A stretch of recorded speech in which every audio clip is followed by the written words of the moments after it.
biliaire. Donc, comment définir cette sténose biliaire? Il se définit par un rétrécissement ou un blocage du système biliaire intra- ou extra-hépatique, avec une dilatation en amont, empêchant ainsi le flux de la bile du foie vers l'intestin. Les sténoses biliaires symptomatiques se manifestent souvent par un ictère, parfois par une angiocolite, mais rarement par un abcès hépatique ou une cirrhose biliaire secondaire. L'étiologie biliaire la plus fréquente est l'étiologie iatrogène. Le problème qui se pose, c'est quand on a une sténose, il faut s'attacher, il faut insister sur l'exploration de la nature néoplasique ou non de cette sténose, qui constitue le défi majeur pour les cliniciens. On a un ensemble national et une batterie d'examens complémentaires qui nous permettent de faire ce diagnostic, qui passe par les marqueurs tumoraux, l'imagerie et aussi l'endoscopie. L'endoscopie qui se résume sur deux techniques essentielles qui sont la CPRE et l'échoendoscopie, avec l'acquisition surtout de matériel. Les techniques de drainage ultérieur varient en fonction du siège de la sténose intra- ou extra-hépatique. Donc voici l'anatomie de l'arbre biliaire. Quelle que soit la sténose, on est obligé de faire le diagnostic d'abord, puis de faire le diagnostic de nature, mais non seulement ça, il faut aussi savoir comment la drainer. Pour faire la part des choses, on doit d'abord, de prime abord, faire la part des choses entre deux catégories de sténose, donc les sténoses distales et les sténoses proximales. Plusieurs définitions ont été données pour la sténose distale: tiers distal de la voie biliaire principale, portion intrahépatique de la voie biliaire principale, moitié distale de la VBP. Mais en 2020, le consensus international avait donné un cadre bien défini pour les sténoses distales, qui est n'importe quelle sténose qui se situe au niveau de la moitié distale de la voie biliaire principale. Il faut classer ces sténoses, donc on a deux types de classification en fonction de la localisation et en fonction de la cause. Pour la localisation, on a les extrinsèques ou extraductales, les intrinsèques, les proximales et distales. Et pour les causes, on a les néoplasiques et les non néoplasiques. Pour les néoplasiques, les plus fréquentes sont les sténoses d'origine pancréatique, cancer du pancréas, cholangiocarcinome, cancer de la vésicule biliaire, carcinome hépatocellulaire, cancer ambulant ou lymphome, et aussi des localisations secondaires des différentes néoplasies digestives. Pour les néoplasiques, on a les fibro-inflammatoires, les iatrogènes, surtout les cholécystectomies, post-cholécystectomie et post-transplantation hépatique. On a les vasculaires et les autres comme le syndrome de Méridi. Ce qu'il faut savoir, c'est que quelle que soit la sténose, si on a une masse associée, c'est dans plus de 50%, c'est néoplasique. Si on n'a pas une masse associée, c'est dans plus de 50%, c'est malin.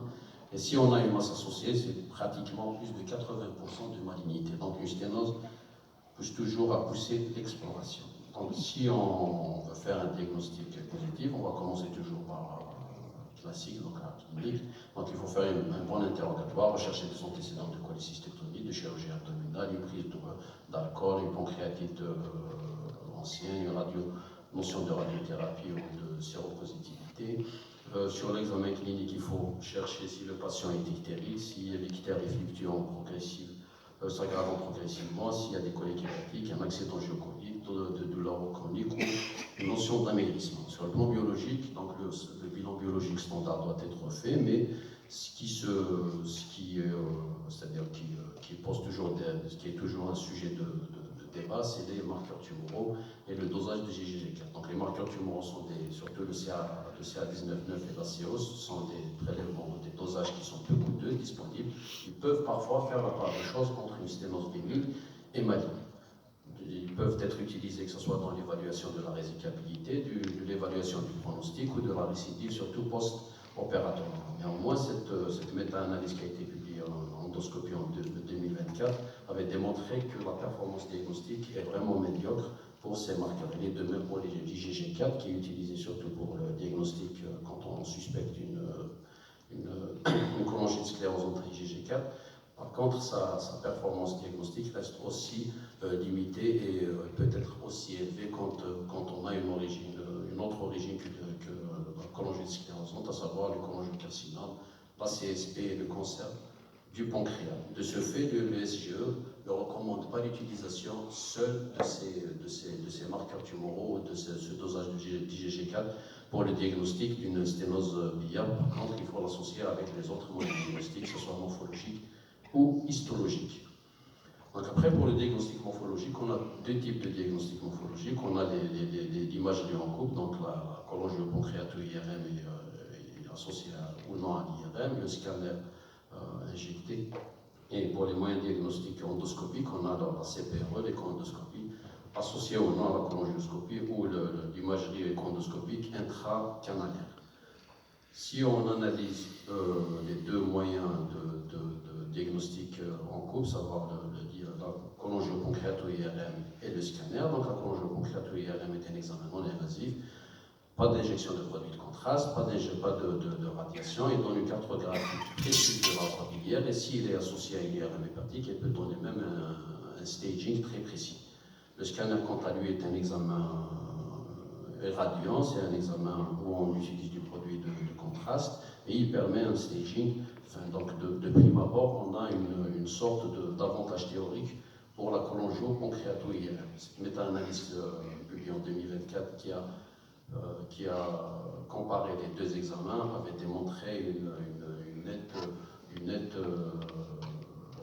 net avantage de la cholangiopancréato-IRM en termes de staging, en termes du niveau de la sténose, c'est-à-dire le diagnostic du niveau de la sténose, et aussi de la nature de la sténose. Donc de ce fait, le SGE recommande l'utilisation de principe ou d'emblée de l'IRM pour le diagnostic de ces sténoses à la place du scanner, et quand on est appelé à faire du staging, on peut associer une IRM hépatique à cette cholangiopancréato-IRM. Pour les techniques endoscopiques, donc on a la CPRE avec ou sans cholangioskopie, les endoscopies avec ou sans prélèvement. Donc le choix pour un ou l'autre de ces deux examens dépend de la présence ou non de l'ictère, du niveau de l'obstacle, mais aussi de la présence ou non d'une masse sur l'imagerie préalable. Donc si on compare ces deux examens, donc CPRE avec ou sans cholangioskopie permet un drainage biliaire qui est une étape thérapeutique d'emblée. Il a une performance diagnostique, surtout quand on associe des prélèvements, le cytobrossage, la biopsie intracanalaire, et aussi permet la visualisation directe de la papille, ce qui peut faire un diagnostic macroscopique de l'aspect de la papille. Pour l'écho-endoscopie, elle permet une performance diagnostique très élevée en cas de masse distale. Il est difficile en absence de masse.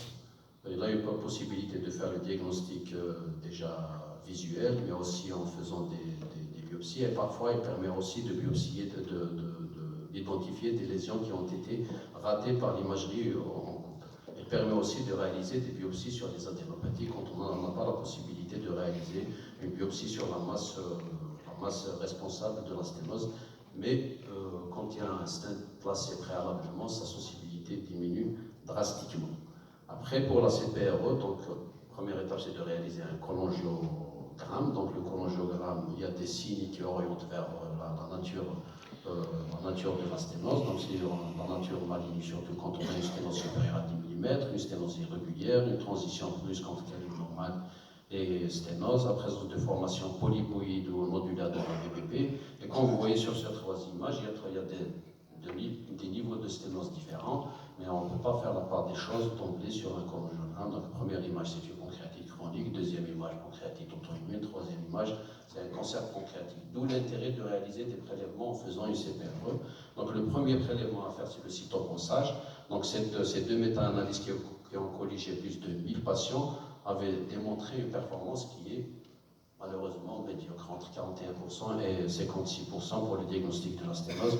Et ce diagnostic de la sténose est plus élevé quand il s'agit d'une sténose d'origine, c'est-à-dire canalaire, donc un cholangiocarcinome, plutôt qu'un cancer du pancréas.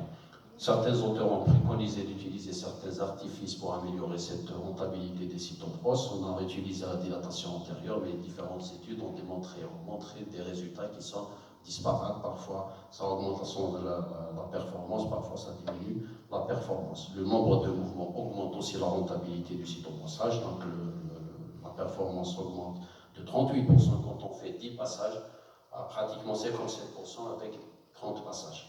Une autre étape aussi qui a aidé ce cytobrossage, c'est l'association d'une aspiration biliaire avant et après le cytobrossage. Ça augmente la rentabilité diagnostique de ce cytobrossage, comme a été illustré dans cette étude qui a colligé plus de 110 patients. la deuxième étape, c'est de réaliser des biopsies endocannulaires sous contrôle scopique.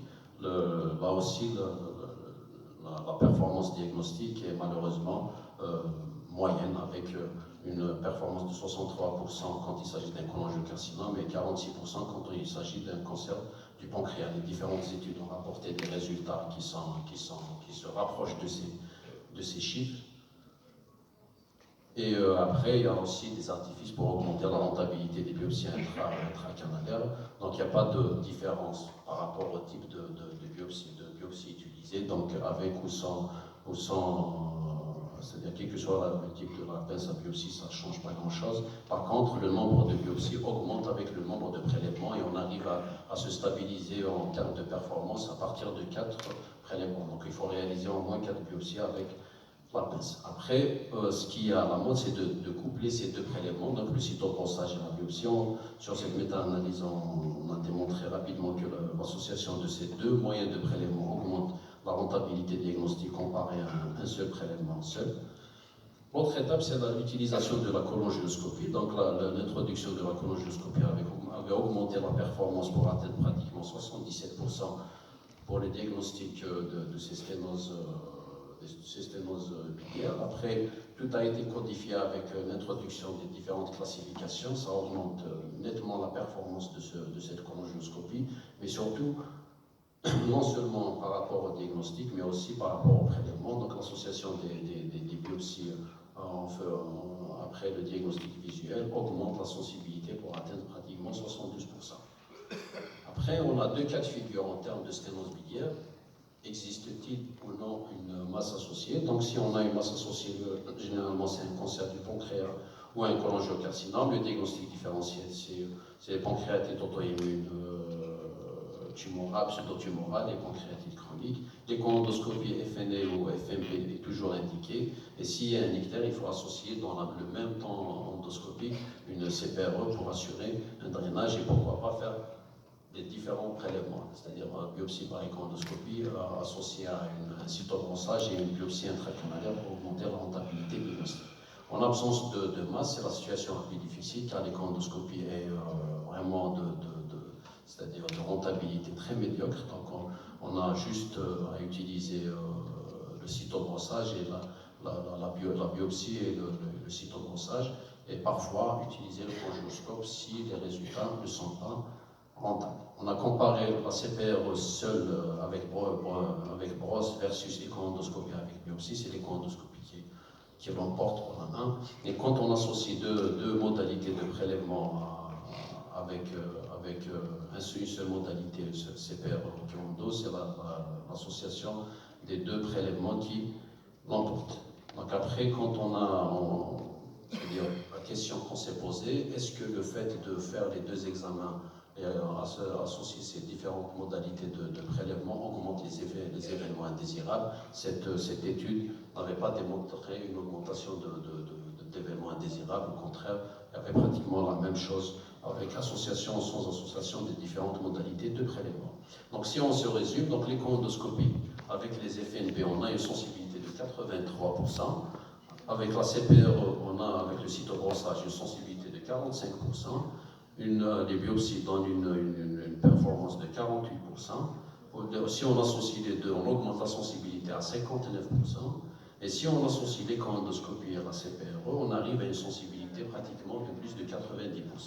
Donc si on fait déjà CPRE, échoendoscopie, cytobrossage, biopsie et biopsie sous échoendoscopie, on a réglé le problème pratiquement chez 90% des patients. Mais les 10% des patients qui restent, il y a un nouveau cadre nosologique qui s'appelle les sténoses biliaires indéterminées et c'est sûrement ces malades qui vont poser et qui posent problème actuellement en termes de diagnostic et de prise en charge. Donc le SIGE recommande l'association de l'échoendoscopie et de la CPRE dans un même temps endoscopique pour c'est-à-dire faire le diagnostic de ces lésions et tout ça pour diminuer cette zone grise qui est réduite pratiquement à moins de 10%. Dans le même temps endoscopique, le SIGE ne voit pas une augmentation d'événements indésirables, donc on peut les faire en toute sécurité. Après, ce qui pose ça, on a parlé des sténoses distales. Après, ce qui pose problème, c'est les sténoses préhilaires ou les sténoses proximales. Donc, les deux sociétés américaines ne recommandent pas l'utilisation de l'échoendoscopie, ils recommandent plutôt l'utilisation de la CPRE, des prélèvements intracanalaires c'est-à-dire pour faire le diagnostic de ces sténoses. Donc, le cytobrossage et la biopsie, malheureusement, même chose. Donc, on a une rentabilité diagnostique qui est limitée à moins de 60%. Et si on associe ces deux, donc on a une augmentation dans des cas bien définis, on a une augmentation de la sensibilité avec l'association CPRE et échoendoscopie. Et pour cela, le SGE recommande l'utilisation de l'échoendoscopie associée à la CPRE dans les sténoses préhilaires, mais dans des cas bien définis. Je m'expliquerai, c'est surtout par rapport au risque d'essaimage, qui est un risque théorique, mais il existe. Donc il faut y penser. Et aussi les biopsies péréchoendoscopiques qui ont une rentabilité diagnostique beaucoup moins importante, beaucoup moins élevée comparée à la rentabilité en cas de sténose distale. De ce fait, la Société américaine d'endoscopie recommande l'utilisation de la cholangioscopie dans ce cas de figure. Donc, quand on a une sténose périhilaire ou hilaire